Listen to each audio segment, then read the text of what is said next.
Radhe Radhe students. Radhe Radhe. चलिए आज हम लोग पढ़ रहे हैं 12th का चैप्टर प्रोज सेक्शन से अ चाइल्ड इज बोर्न, जो कि जर्मेन ग्रेयर के द्वारा लिखा गया। इसके बारे में जर्मेन ग्रेयर कौन थी उनके बारे में हम लोग पहले जान लेते हैं। क्या कहता है, जर्मेन ग्रेयर जिनका जन्म 1939 में हुआ, याद रखिएगा जिनका जन्म जो है 1939 में हुआ, इनका डेथ नहीं दिया हुआ है, तो डेथ नहीं दिया हुआ है तो डेथ पूछेगा नहीं, जो एग्जाम में वही पूछेगा जो एग्जाम आपके बुक में है। Born and educated in Australia, कहता है इनका जो जन्म है, जन्म और इनका एजुकेशन शिक्षा दीक्षा जो है वो ऑस्ट्रेलिया में हुआ। ऑस्ट्रेलिया आप लोग जानते हैं एक देश है और साथ ही साथ सबसे छोटा कॉन्टिनेंट भी है। Is a famous feminist writer, ये देखिए एक वर्ड आया फेमिनिस्ट, फेमिनिस्ट का मतलब था स्त्रीवादी। जो जर्मन ग्रेयर हैं वो स्त्रीवादी राइटर है। स्त्रीवादी का मतलब स्त्रियों के लिए वो लिखा करती थी। इन हर वेल नोन वर्क्स, उनके जो विख्यात कह सकते हैं, विख्यात जो वर्क है, यानी वर्क मतलब काम मतलब जो उन्होंने लेखनी लिखा है, जो एक राइटर के रूप में उन्होंने जो काम किए, तो पहला है द फीमेल इनर्ज जो 1970 में प्रकाशित हुआ। Sex and destiny, the politics of human fertility जो 1984 में प्रकाशित हुआ। एंड द चेंज 1991 में, यानी कि 1991 में प्रकाशित हुआ। She explores the social and cultural aspects of life of women. वह एक्सप्लोर मतलब होता है बताना, यानी विस्तृत रूप से बताना। तो वो बतलाती हैं किसके बारे में, the social and cultural aspects of life of women. Women का जो जीवन है, कौन सा जीवन, सोशल एंड कल्चरल एस्पेक्ट में, यानी कि सामाजिक और सांस्कृतिक पहलुओं में जो औरत का जीवन है उसके बारे में वो बताती है।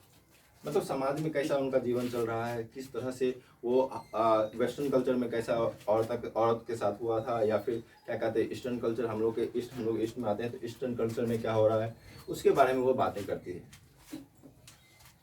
शी बिलीव्स, उनका ऐसा मानना है that socio cultural practice are designed to suit male interest.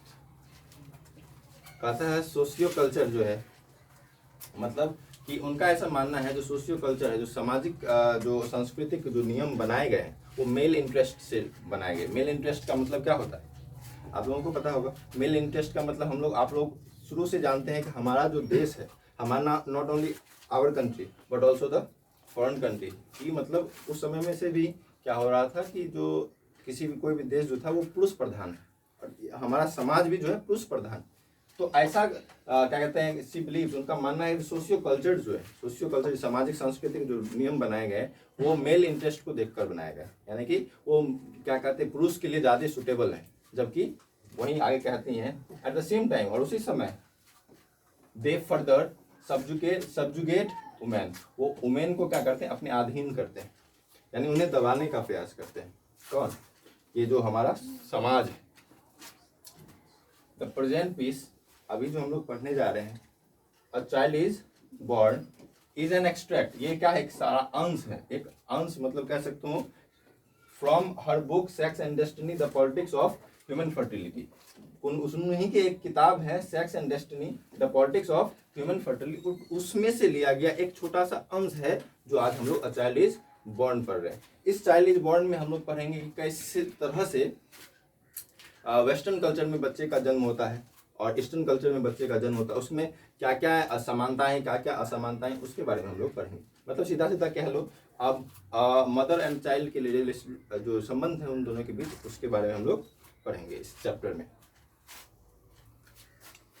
It explores the cultural peculiarities of the East and the West regarding child birth. अभी जैसे मैंने बताया इस कहानी में एक्सप्लोर यानी कि बतलाती है क्या, कल्चरल पिक्युलरिटीज, जो सांस्कृतिक विशेषताएं हैं कहाँ का of the West and the East. West यानी कि पश्चिमी देश और ईस्ट जो क्या कहते हैं पूर्वी देश है, उनमें रिगार्डिंग किस संबंध में, चाइल्ड बर्थ यानी कि जो बच्चे का जन्म होता है उस संबंध में, एंड पेरेंट चाइल्ड रिलेशनशिप, और माता पिता का जो संबंध बच्चे से किस प्रकार है, तो अलग अलग देशों में, अलग अलग कंट्रीज में, उसके बारे में हम लोग इसमें बात करेंगे। सभी आप लोगों को मैंने क्लास से पहले भी बोला, सब साइलेंट कर लीजिए ताकि कोई साउंड ना आए, और ना ही आप लोग कोई आप लोगों को क्वेश्चन होगा तो आप पूछ सकते हैं, क्लास में भी पूछ सकते हैं, लेकिन बिना मतलब के हल्ला नहीं कीजिएगा, क्योंकि रिकॉर्ड हो रहा है, आप लोगों को पता है। चलिए, अ चाइल्ड इज बॉर्न, अब हम लोग इसके बारे में पढ़ते हैं। क्या the ways of managing child birth in traditional societies are many and varied. क्या कहता है, जो चाइल्ड बर्थ है, बच्चे का जो जन्म है, इसका जो तरीका है, उसको मैनेज करने का जो तरीका है इन ट्रेडिशनल सोसाइटीज, वो परंपरागत समाज में, परंपरागत मतलब हमारे पूर्वजों से जो चलता आ रहा समाज है उसमें, आर मैनी एंड वेरिड, वो क्या है, सब जगह अलग अलग भिन्न भिन्न है। मतलब क्या कहने का, अब देखियो बच्चे का जन्म तो सब जगह एक जैसा ही होता है, लेकिन सबका तरीका अलग अलग होता है। तरीका कि उसका माता उस जो बेबी को कंडक्ट कर रही होती हैं, उनका देखभाल करना किस तरह से, कहाँ, सब धर्म में या सब जाति में अलग अलग तरह से होता है। उसके बारे में हम लोग पढ़ेंगे। क्या कहता है, देयर यूजफुलनेस, उनकी जो उपयोगिता है, stems directly from the fact that they are accepted culturally and collectively so that the mother does not have the psychic burden। क्या कहते हैं, उनकी जो भी उपयोगिता है, ट्रेडिशनल जो सोसाइटीज है, परंपरागत जो समाज है, उनकी उपयोगिता क्या है, कहते हैं उनकी उपयोगिता stems directly from the fact, ये सीधा सत्य से आकर, सीधा तौर पे कह सकते हो सत्य से, यानी कि हमारे परंपरागत तरीके से जो बातें आती है उससे डायरेक्टली, यानी तो सीधे तौर पर फैक्ट ये है that they are accepted culturally, उसे जो है कल्चरली यानी कि मतलब सांस्कृतिक रूप से स्वीकार किया गया, एंड कलेक्टिवली और सामूहिक रूप से, so that the mother does not have the psychic burden, उसे क्या किया गया, एक सामूहिक रूप से, सामूहिक मतलब एक समाज कह सकते हो, समाज के सभी लोग उन पर क्या कहते हैं, उनका ख्याल रखना, ध्यान रखना इसलिए होता है ताकि माँ पर, जो मदर है, उस पर साइकिक बर्डन ना आए। साइकिक बर्डन का मतलब क्या, कि उन पे मानसिक बोझ ना लगे, उसको ये ना लगे कि जो बेबी हम कर रहे हैं तो इसका मतलब उसको क्योंकि उसके अंदर क्या बहुत सारी डेवलपमेंट आने लगती है, बहुत सारे चेंजेस होते हैं बॉडी में, तो जिस कारण से उनको साइकिक बर्डन ना हो, यानी कि मानसिक क्या कहते हैं उसको, बोझ ना लगे या मानसिक पीड़ा ना हो, इस कारण से पूरा समाज जो है उनका देख रेख करता है। ऑफ री इन्वेंटिंग द प्रोसीजर, इसलिए वो जो प्रोसीजर है, जो प्रक्रिया चल रही है, उसको रीइन्वेंट करने, पुनः उसे जागृत करने या पुनः आविष्कार करना। इवन दो, यद्यपि the potential catastrophe are alive in the memory of her community, यहां तक कि जो पोटेंशियल कैटास्ट्रॉफ है, पोटेंशियल का मतलब होता है संभावित, जो संभावित घटना होने वाली होती है, कि आप जानते हैं, आप लोग भी जानते हैं ये बात, कि जो कंडक्ट करती हैं, जो लेडी प्रेग्नेंट होती हैं, उसके साथ आगे क्या घटना हो सकती है, ये सब उनके समाज में क्या कहता है, पोटेंशियल कैटास्ट्रॉफ आर अलाइव, वो जीवित रहते हैं कहाँ पे, इन the memory of her community, उनके समाज में, उनके समाज के, उनके कम्युनिटी में तो समाज के लोगों के यादों में वो बातें याद रहती है कि क्या संभावित है, क्या संभावित है, क्या घटना हो सकती है। मतलब अब इसको हम कैसे डिटेल में बताएं, जैसे कह सकते हो कि लेडी के साथ आगे क्या होने वाली है, संभावना है कि उसके साथ किसी भी तरह का घटना हो सकती है, जैसे उनको क्या कहते हैं, भारी सामान नहीं उठाने दिया जाता है, पता नहीं, और भी बहुत सारी बातें हैं इसमें, मुझे नहीं पता इनके बारे में उतना बातें, लेकिन आप लोग समझ रहे हैं हम क्या बोलना चाह रहे हैं, तो उनके साथ और क्या संभावनाएं हो सकती है, क्या पीड़ा हो सकती है, उसके बारे में। And the index of anxiety high, और जो एंजाइटी का, जो चिंताओं का जो सूचांक है या सूची जो है, उनके दिमाग में चलता रहता है क्या क्या समस्याएं आ सकती है। अ रिचुअल अप्रोच, तो अ रिचुअल अप्रोच मतलब होता है पारंपरिक, या कह सकते हो पारंपरिक जो अप्रोच है, या धार्मिक जो प्रस्थान है, या धार्मिक जो क्या कहते हैं उसको, हाँ, धार्मिक परंपराएं जो है उसको फॉलो करते हुए approach to pregnancy which hems the pregnant, hems मतलब होता है कि उसके चारों ओर किनारा करना, जो प्रेग्नेंट लेडी होती है उसके चारों ओर किनारा किया जाता है। किनारा का मतलब होता है कि एक तरह से जैसे अब साड़ी होता है ना, साड़ी का क्या कहते हैं, जो आप लोग जानते हैं फॉल लगाया जाता है, किस लिए, ताकि उसका जो क्या कहते हैं प्रोटेक्शन लेवल है वो बढ़ सके, ठीक है। उसी तरह वो हेम्स किया जाता है लेडी को, प्रेग्नेंट वुमेन को, अबाउट विद टैबूज, टैबूज मतलब होता है मनाही करना, क्या काम करना है क्या नहीं करना है उसको मना किया जाता है, एंड प्रोहिबिशन, और उसे निषेध किया जाता है। किस लिए? Helps make the anxiety manageable, ताकि उसके जो चिंताएं हैं उसको मैनेज किया जा सके। किनके? जो लेडी प्रेग्नेंट है उनके जो चिंताएं हैं, आगे क्या होने वाला है उसके साथ, क्या नहीं होगा, तो उनकी चिंताओं को मैनेज किया जाता है इसी माध्यम से कि उनको निषेध किया जाता है कि क्या खाना है क्या नहीं खाना है। आप लोग सुने होंगे, अब डिटेल में चलते हैं हम लोग थोड़ा बायोलॉजी में, कि क्या खाना नहीं खाना। कहा जाता है, हम लोग गांव में सुनते हैं बच्चों को कि कहता है कि माँ को कि ज़्यादा मुंह बड़ा करके मत खाना चाहिए, कि बच्चा का मुंह बड़ा होता है। ज़्यादा खट्टा चीज़ नहीं खाना चाहिए, क्योंकि आप जानते हैं कुछ भी जब माँ खाएगी उसका असर सीधा बच्चा पर होगा। कुछ भारी चीज़ उठाएगी तो हो सकता है आगे चल के बच्चा जो है अपाहिज पैदा हो सकता है। सीढ़ी पे नहीं चढ़ने दिया जाता, ताकि यदि वो गिर जाए तो बच्चा का पूरा वंश ही खत्म हो सकता है। इसलिए उसके साथ इस तरह का व्यवहार किया जाता है ताकि वो सुरक्षित रह सके। आई कहता है a woman who observes all the prohibition, कहता है जो वुमेन, जो औरत इस सब निषेधों को मानती है, फॉलो करती हैं, अवलोकन करती हैं, एंड कैरी आउट, और उनका वहन करती हैं, ऑल द राइट्स, जो जितने भी परंपराएं हैं उन सबको मानती है, विल बी एक्टिवली, जो एक्टिवली यानी कि पूरे एक्टिवली का मतलब हम लोग जानते हैं सक्रिय रूप से इन्वॉल्व होती हैं, involve in the holding the unknown at bay. जो अननोन एट बे का मतलब जो अनजान सा बच्चा, जो अनजान सा चीज़ उसके पास है, उसके सुरक्षित उसको रखने के लिए जो कार्य करती है, जो भी वो इन्वॉल्व रहती है, वो अपने उस कार्य में जो भी उनको बताया जाता है, निषेध किया जाता है, ये नहीं खाना है, ये नहीं करना है, ऐसा नहीं करना है, उन सबको वो मानती है। She will have other reinforcement, उसे और भी लोगों का रेनफोर्समेंट यानी कि उसे और भी पोषण मिलता है। पोषण का मतलब क्या? कि उसे खान पान उनका जो है, रहन सहन जो है वो अच्छा मिलने लगता है। Fourth, many of the rituals observance of pregnancy involve the participation of others, कहता है fourth, many of the rituals, बहुत सारे जो रिचुअल्स हैं, जो धार्मिक जो बातें हैं, जो प्रेगनेंसी के लोग जो धार्मिक परंपराएं हैं उसको लेकर, observance of pregnancy involving the participation of others, इसमें क्या होता है, दूसरों का भी भागीदारी होने लगता है प्रेगनेंसी के दौरान।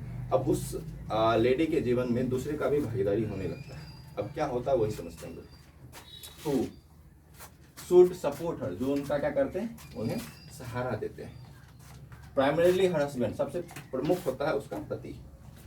देन हर किंग्स फॉक, बाद में होते हैं उनके सगे संबंधी या जिसको हम लोग रिश्तेदार भी कहते हैं।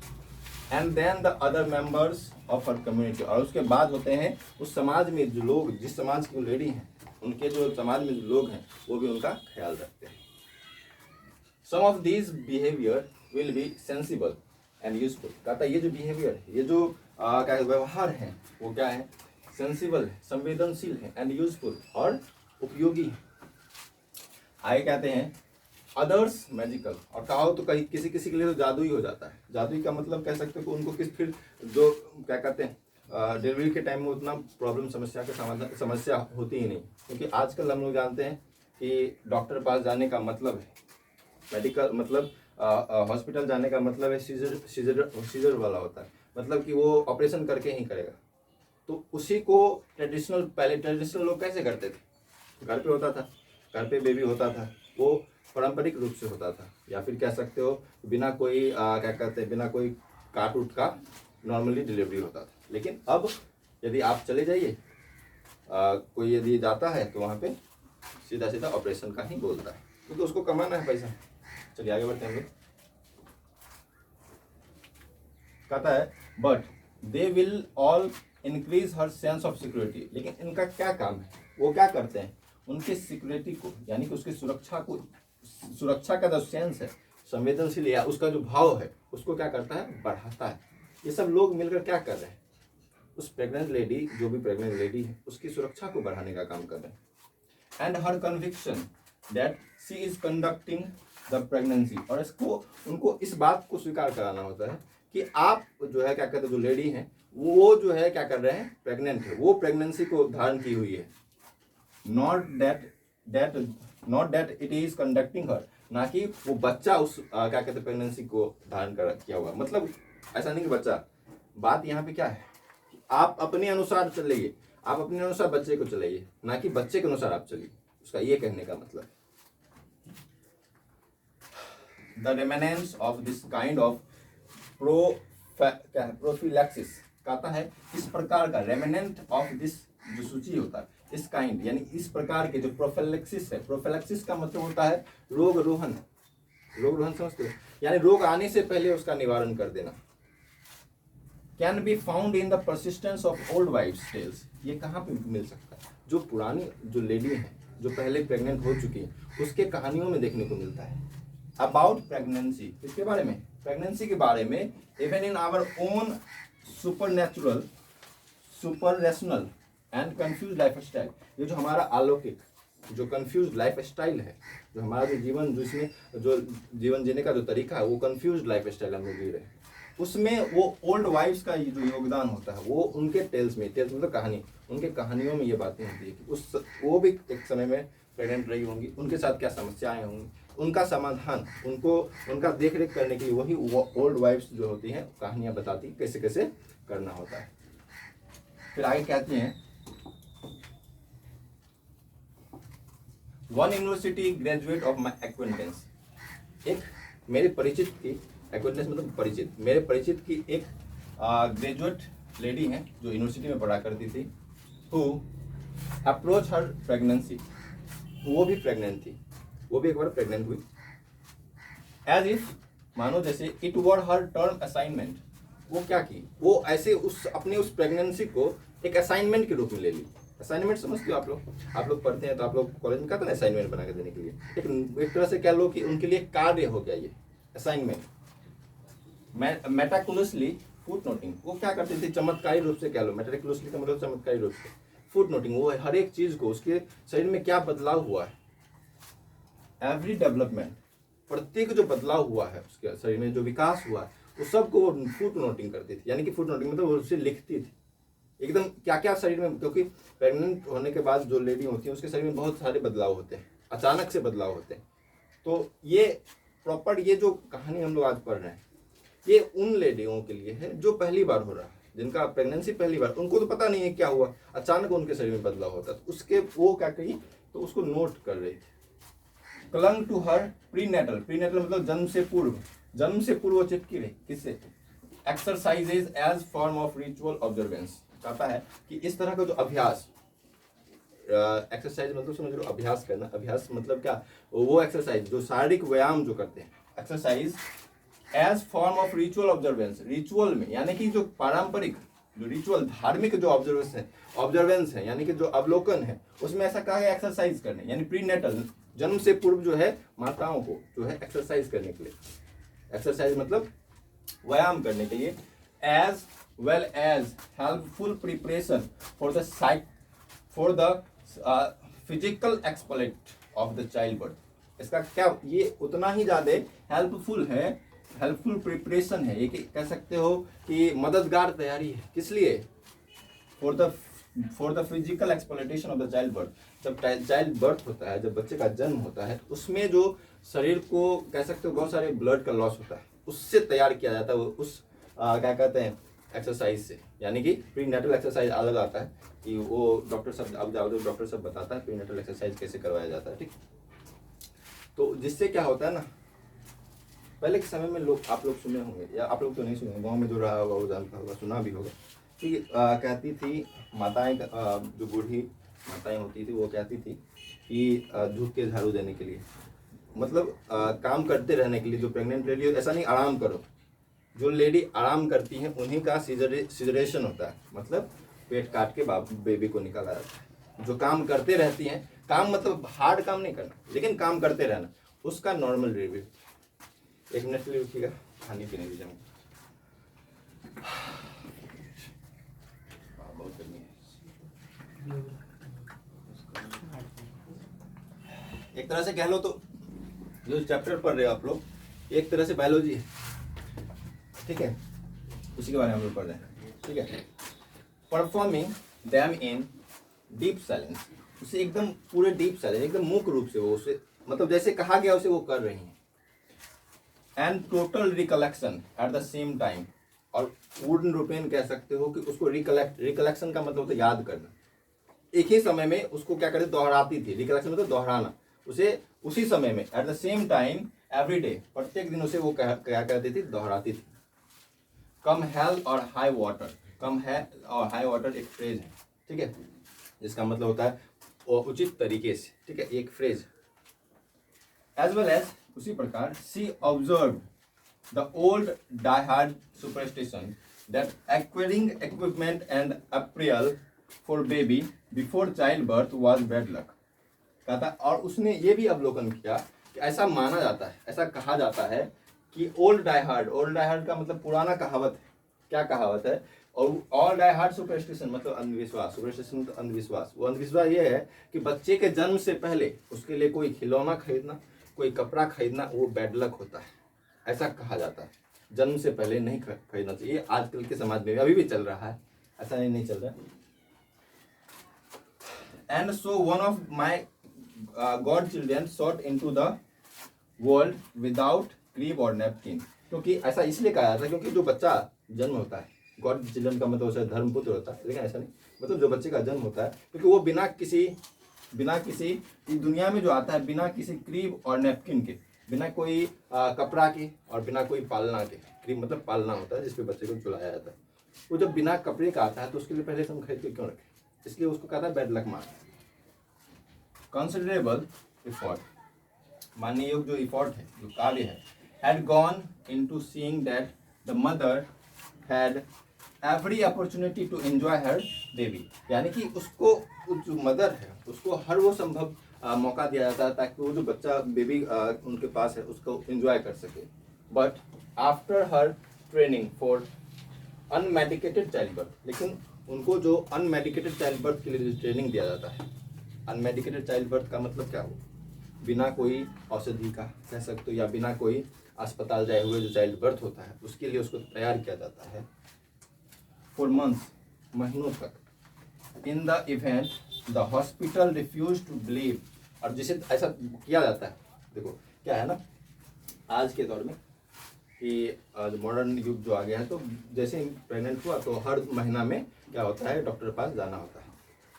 तो उसमें क्या होता है कि हॉस्पिटल से आप कनेक्ट हैं, लेकिन जिसका जो कनेक्शन नहीं है वो क्या मानता है कि जो बच्चा का जो है नॉर्मल डिलीवरी हो ही नहीं सकता। वही इसलिए कहता है in the event the hospital refuse to believe, hospital इस बात को मानने से इनकार कर देता है।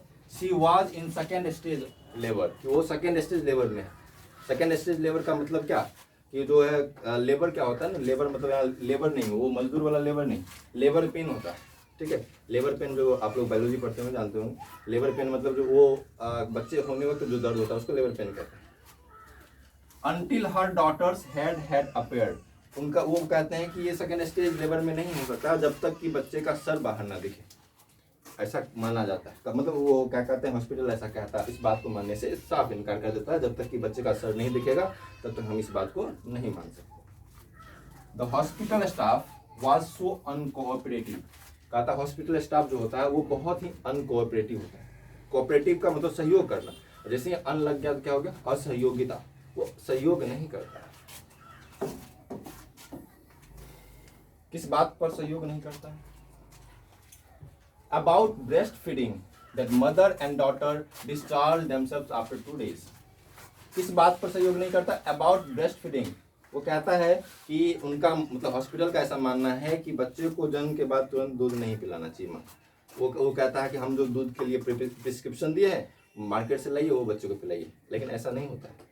यदि बच्चे को स्वस्थ रखना है, हम बता रहे हैं आप लोग बायोलॉजी आप लोग पढ़ते हो जानते हो, बच्चे को स्वस्थ जिंदगी भर के लिए रखना है तो 6 महीने तक, कम से कम 6 मंथ तक माँ का दूध उसको पीना चाहिए।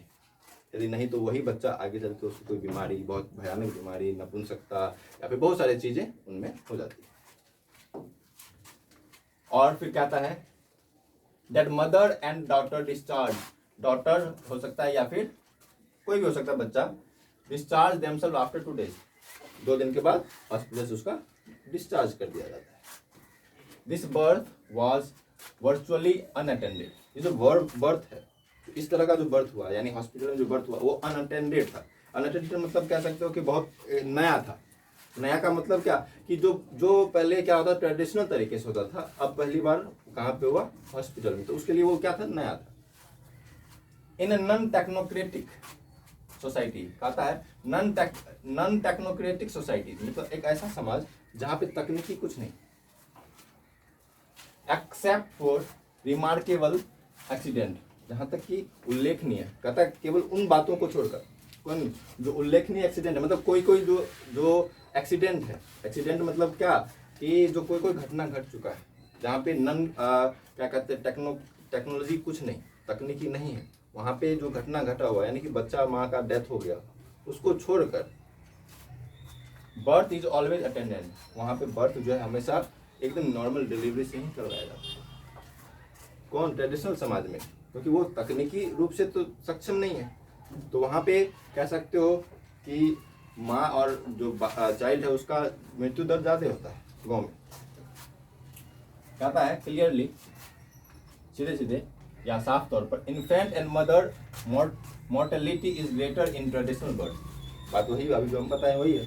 क्या कहता है कि साफ तौर पे इन्फेंट मतलब नवजात, एंड मदर मोर्टेलिटी मतलब होता है मृत्यु दर, जो इन्फेंट है जो नवजात है और जो माँ है उसकी मृत्यु दर जो होता है is greater in traditional birth, परंपरागत तरीके से जो बर्थ होता था, जो नॉर्मल डिलीवरी होता था यानी घर पे जो होता था, उसमें बहुत ज़्यादा बच्चे और उसकी माँ का डेथ होता है, उसकी दर ज़्यादा होती है। But in our anxiety to avoid death, कहता है लेकिन जो हमारी चिंताएं डेथ से बचने के लिए, अवॉइड मतलब उसे क्या कहते हैं, नकारना, यानी कि उससे बचने का प्रयास जो करना, we may have destroyed the significance of the experience, हम लोग क्या किए, माँ मृत्यु दर से बचने के लिए हम लोग अपने अनुभव का जो महत्वपूर्णता था या जो महत्व था उसको बर्बाद कर दिए।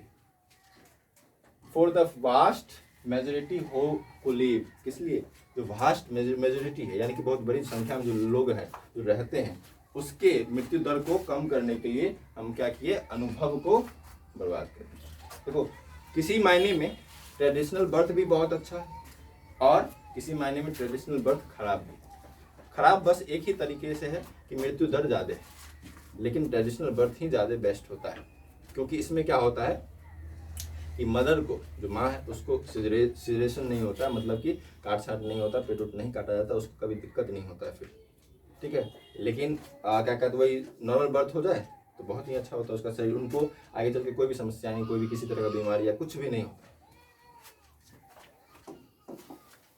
अब पता है आप लोगों को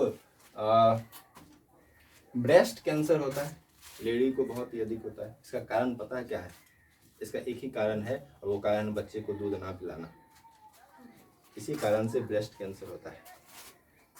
चलिए इसमें कुछ एक कहानी बताया गया है, उसको हम लोग करते हैं। क्या कहता है, no one would deny that each infant and particularly every maternal death is a tragedy, इस बात को मानने से कोई इनकार कर सकता है क्या, कोई इनकार नहीं कर सकता, खास करके जो बच्चा है, जो एवरी मैटरनल डेथ, जो प्रत्येक जो माँ का जो डेथ होता है या मृत्यु, माँ और बच्चे का जो डेथ होता है, उस बात से मानने से कोई इनकार नहीं कर सकता है कि वो एक बहुत बड़ा ट्रेजेडी है, यानी दुखद घटना है, कोई नहीं इसको मानने से इनकार कर सकता है।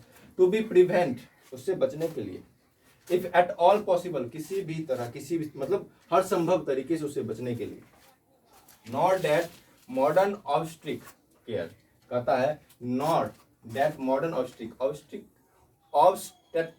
ऑब्स्टेट्रिक का मतलब था प्रसूति मतलब जो बच्चे का जन्म हो रहा होता है उस समय, कहता है not that modern obstetric care, जो मॉडर्न आज के दौर में जो है ऑब्स्टेट्रिक जो केयर होने लगा, अभी पहले देखो आप लोग आज से 10 साल 15 साल पहले की बात करें तो हॉस्पिटल में क्या होता था, वो पहले क्या होता था, गांव में दाई सब होती थी ना जो बेबी करवाती थी, अब हॉस्पिटल में वो दाई को अपॉइंट किया गया है उनका देख रेख करने के लिए, उन जो कहते लेडी जो प्रेग्नेंट है उनको अपॉइंट किया गया है, मतलब लेडी को नहीं, मतलब दाई सबको, ताकि उनका देख रेख वो कर सके। तो क्या कहता है, दैट मॉडर्न ऑब्स्टेट्रिक केयर, उनको भी वहाँ पे रखा गया उनके देखभाल करने के लिए प्रसूति के दौरान, which has developed in the hospital setting, कहाँ पे डेवलप किया गया, हॉस्पिटल में उसे लाया गया, विकसित किया गया, has been at least partially responsible, कहता वो भी जो है पार्शली अंशतः वो भी क्या है, रिस्पॉन्सिबल हैं, जवाबदेही हैं for the dramatic decrease in both maternal and prenatal mortality over the past half century.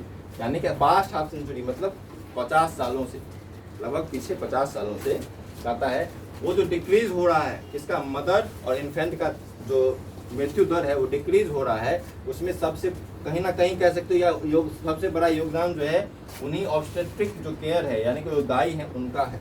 और इस बात को मानने से कोई इनकार नहीं कर सकता, यदि वो नहीं थी वो मृत्यु दर वहाँ हॉस्पिटल में भी ज़्यादा था। But it is not necessarily perverse to question, कहता है लेकिन इस पर ज़्यादा आवश्यकता नहीं है इस पर क्वेश्चन करने का, इस पर सवाल पूछने का।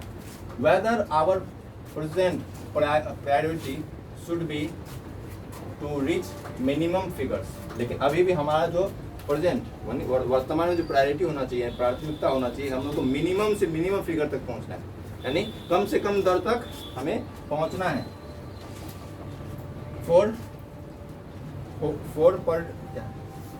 पर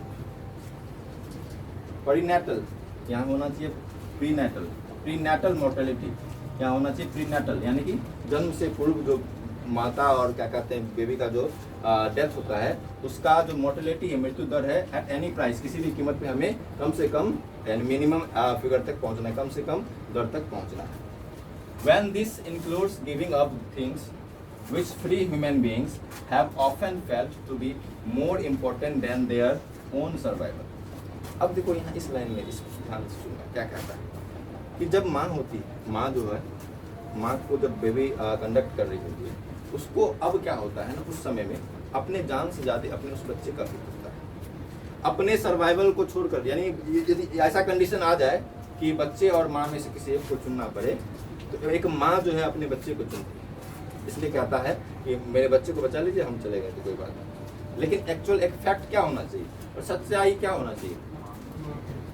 लेकिन माँ तो चुनेगी बच्चा को, लेकिन कोई अब क्योंकि पूछा तो जाता है परिवार वालों से, परिवार वाले क्या करते हैं, वो कहते हैं मुझे बच्चा चाहिए माँ से ज़्यादा। ऐसा नहीं है कि सब कहता है, बहुत ज़्यादा ऐसे लोग हैं हमारे समाज में कि वो बच्चा है वही चूज करता है माँ से ज़्यादा, लेकिन ऐसा नहीं होना चाहिए। Such as freedom to live their own lives, जैसे उसको फ्रीडम है अपने खुद के जीवन को जीने का, देयर ओन वे, अपने खुद के तरीके से, and to make individual choice, और अपना वो खुद का व्यक्तिगत वो निर्णय ले सकती है, in line with their own sense of values. किस रेखा में कहता है? In line with their own sense of values, अपने खुद के मूल्यों पर उनको अपना फैसला लेने का खुद का अधिकार है। कि जो लेडी है, अब आप लोगों को पता होगा कि जो लेडी है वो अपने घर वालों यानी कि जो क्या कहते हैं उसका ससुराल वाला होगा उसके अनुसार चलना होगा, ऐसा है। लेकिन क्या वो एक समाज का सबसे बुरा तबका नहीं हो जाएगा? अभी के दौर में आज का सब दिन से ऐसा ही होना चाहिए था कि लेडीज़ को भी अपना हक, अपना अधिकार, उनको भी ये अधिकार मिलना चाहिए था कि वो अपना चुनाव खुद कर सकें। फिर आगे कहता है ये चीज़ जो है आपको कहाँ पे मिलेगा?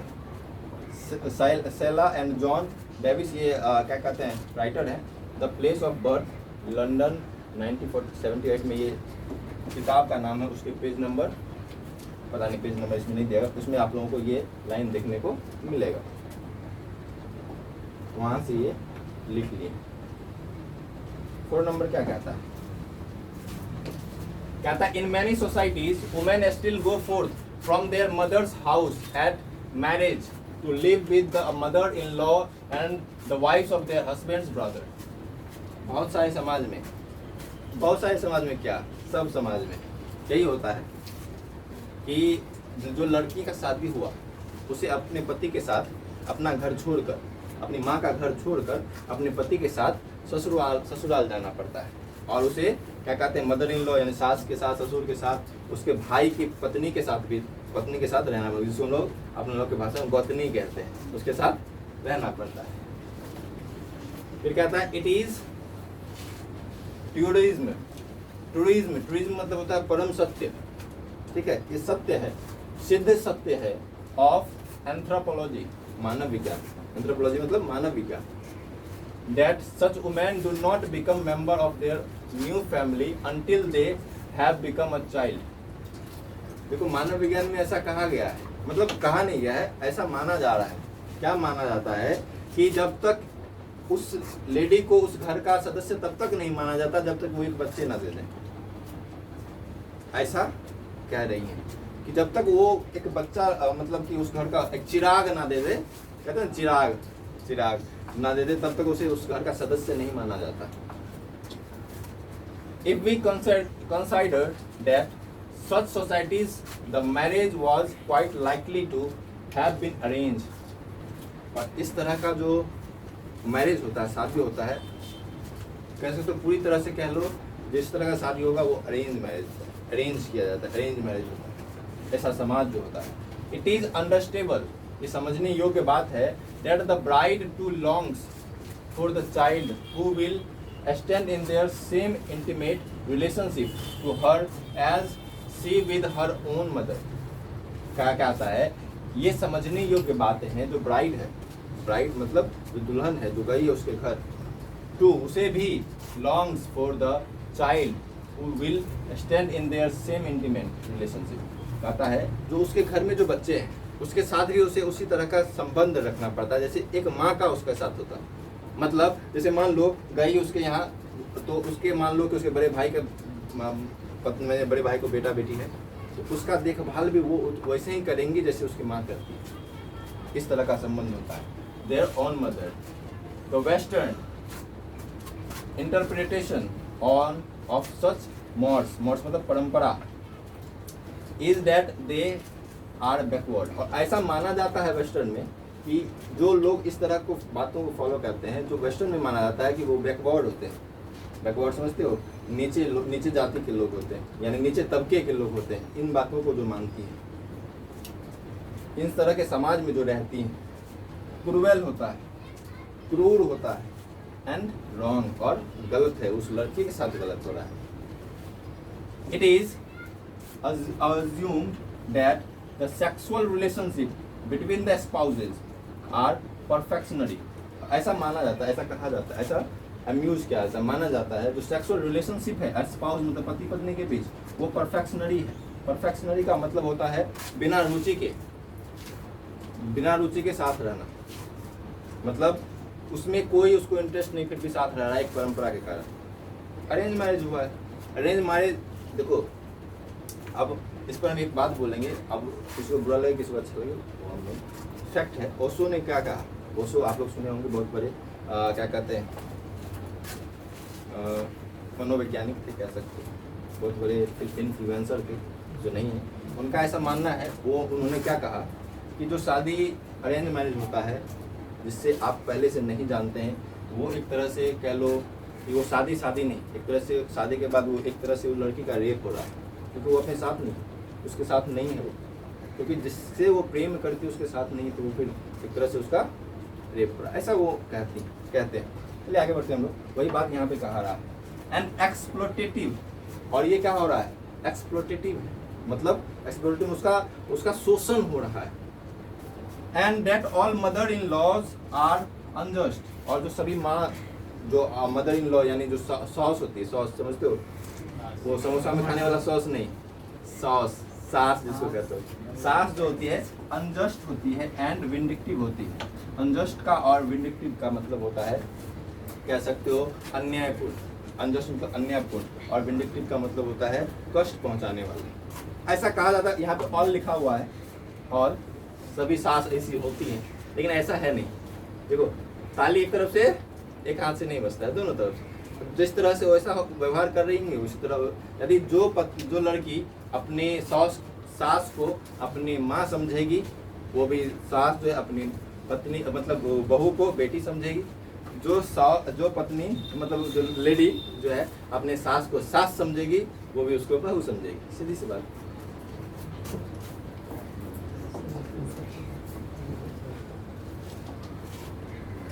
One of my greatest difficulties in the way of feminist, कहता है, वो कहती हैं मेरा जो सबसे ग्रेटेस्ट सबसे बड़ा जो समस्या है, जो डिफिकल्टीज है, बाधाएं हैं in the way of feminist के राहों में, यानी कि जो स्त्रीवादी वो थी, तो फेमिनिस्ट यानी कि स्त्री के बारे में लिखने में सबसे बड़ी जो बाधा है, हु आर नॉट चॉविनिस्टिक, इसको हम पढ़ेंगे चॉविनिस्टिक, and want to learn from women who still live within a female society। कहता है कि उसके फेमिनिस्ट के कह सकते हो रास्ते में जो सबसे बड़ी बाधा है कि जो व्यक्ति चॉविनिस्टिक है, चॉविनिस्टिक का मतलब होता है जो क्या कहते हैं एक तरह से अंधविश्वास, समझते हो अंधविश्वास, या जो अंतर्भाव होता है, अंधविश्वास होता है, वो जो इस बात को, अंधविश्वास को जो फॉलो करती है, एंड वांट टू लर्न, और जो सीखना चाहती है, from women who still live with in a female society, उन औरतों से जो अभी भी जो है फीमेल सोसाइटी में रहती है। फीमेल सोसाइटी का मतलब क्या? स्त्रीवादी समाज में, उसमें पुरुष का कोई योगदान नहीं। Is the tendency of those women, और उन औरतों का जो प्रवृत्ति होती है, to withdraw into silent opposition, वो एकदम साइलेंट होती है, साइलेंट मतलब मूक रहती हैं, वो विरोध नहीं करती। When participating in the international फोरा, जब उसे इंटरनेशनल अंतर्राष्ट्रीय मंच भी मिलता है, अंतर्राष्ट्रीय मंच मिलता है कि अपने बारे में बोलो, यानी कि फीमेल के बारे में बोलो। कंडक्टेड इन लैंग्वेज, वहाँ पे सबसे बड़ा समस्या उसको लैंग्वेज में आ जाती है, यानी कि जो उसके लैंग्वेज में क्या होता है, वो अपने भाषा में भी नहीं बोल पाती है, उसको सबसे बड़ी समस्या होती है भाषा में।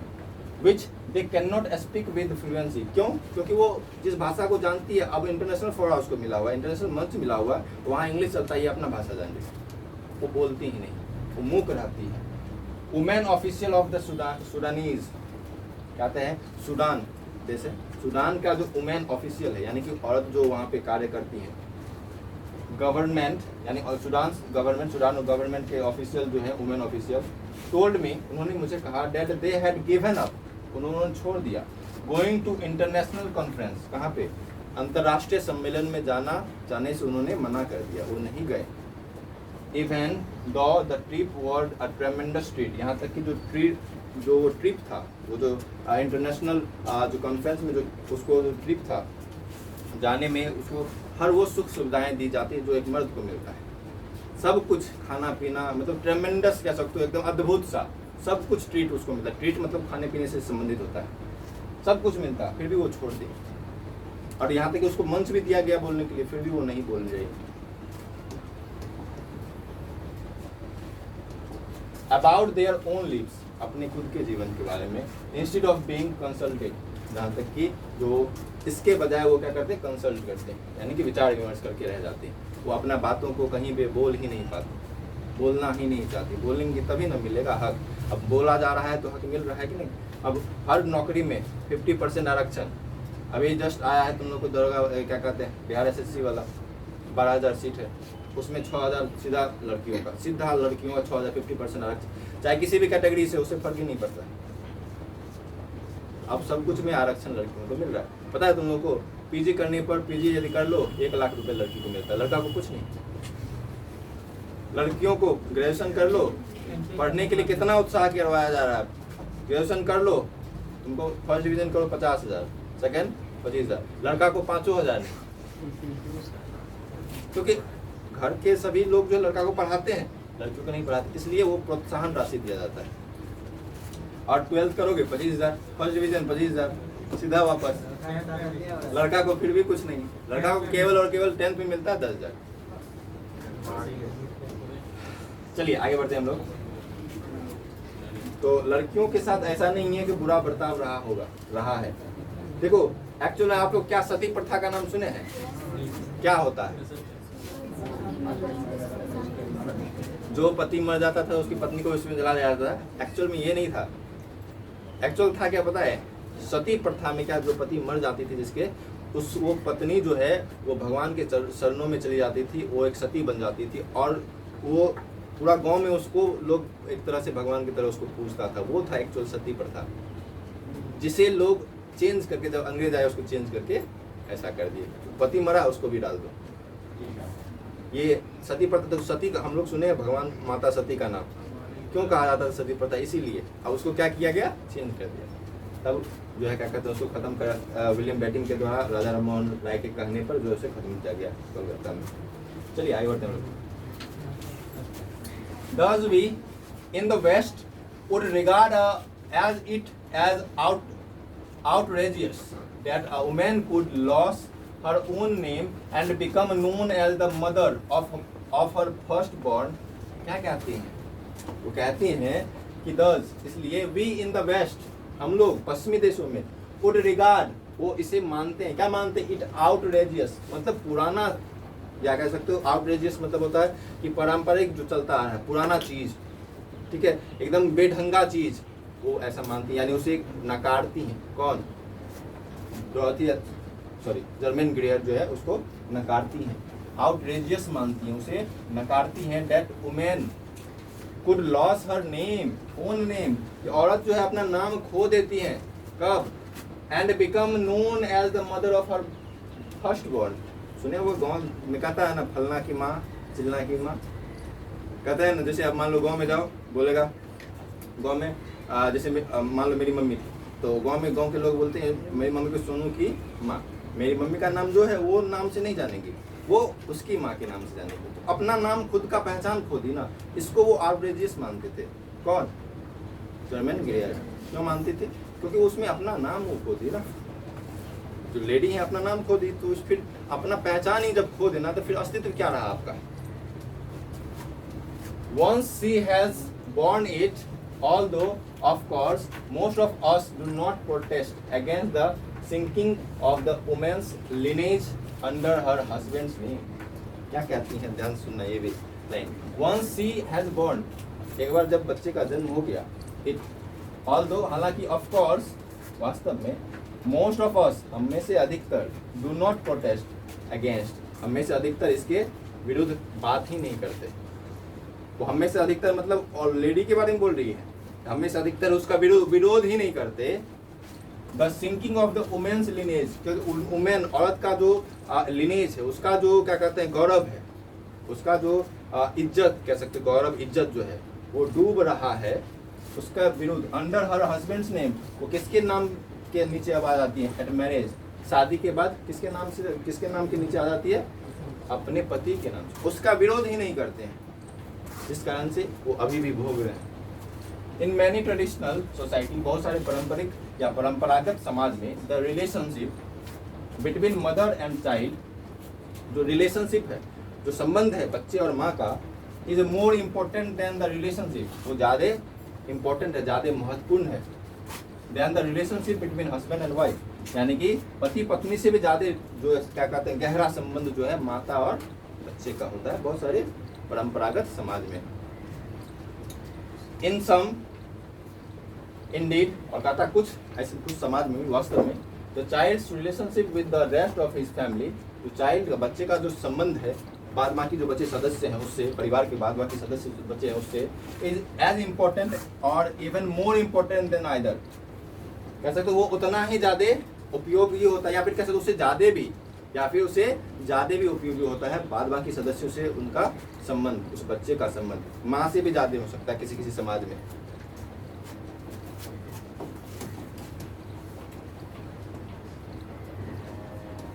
क्या कहता है? A number of social uses may stress the child's relationship with the rest of his kin groups at the expense of that with his parents.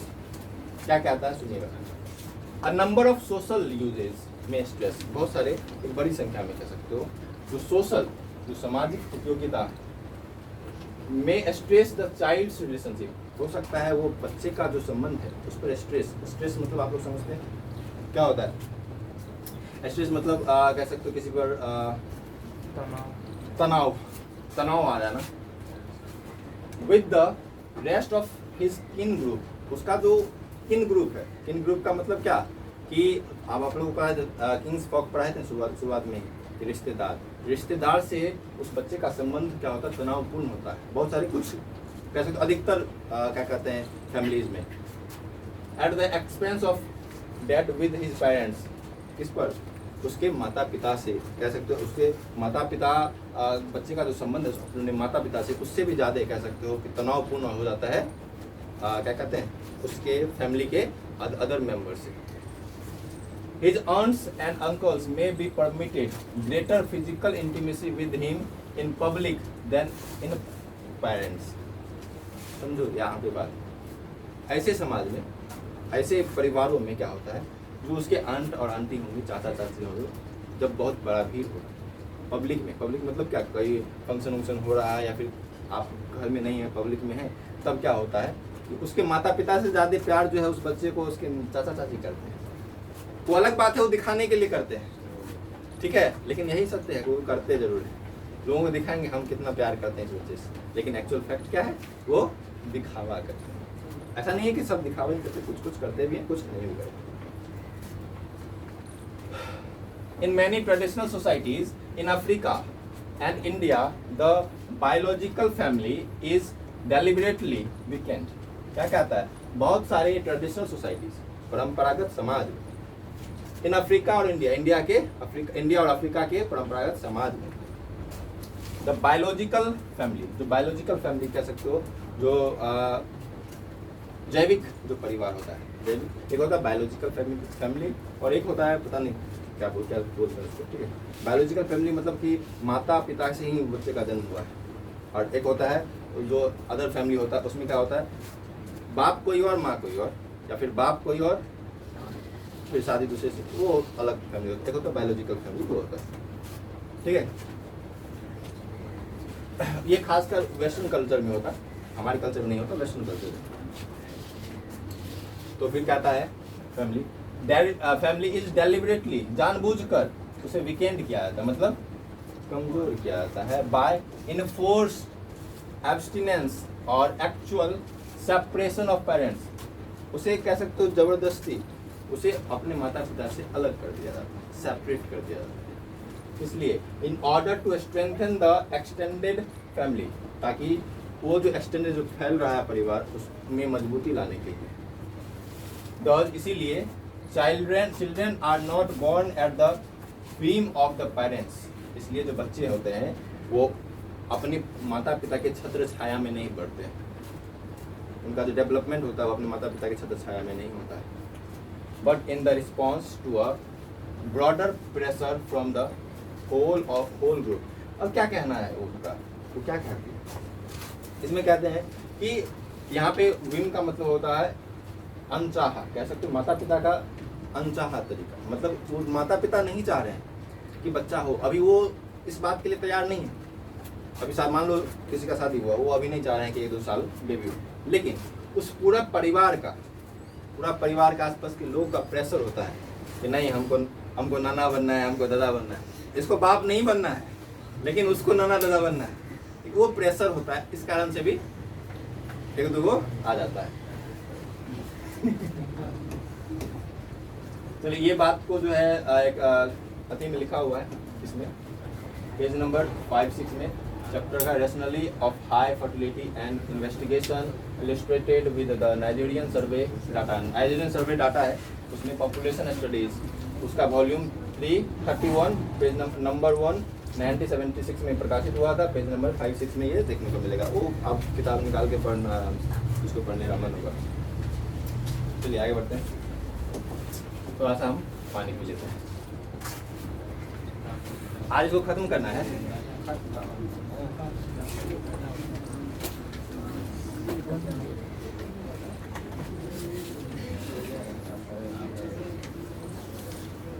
क्या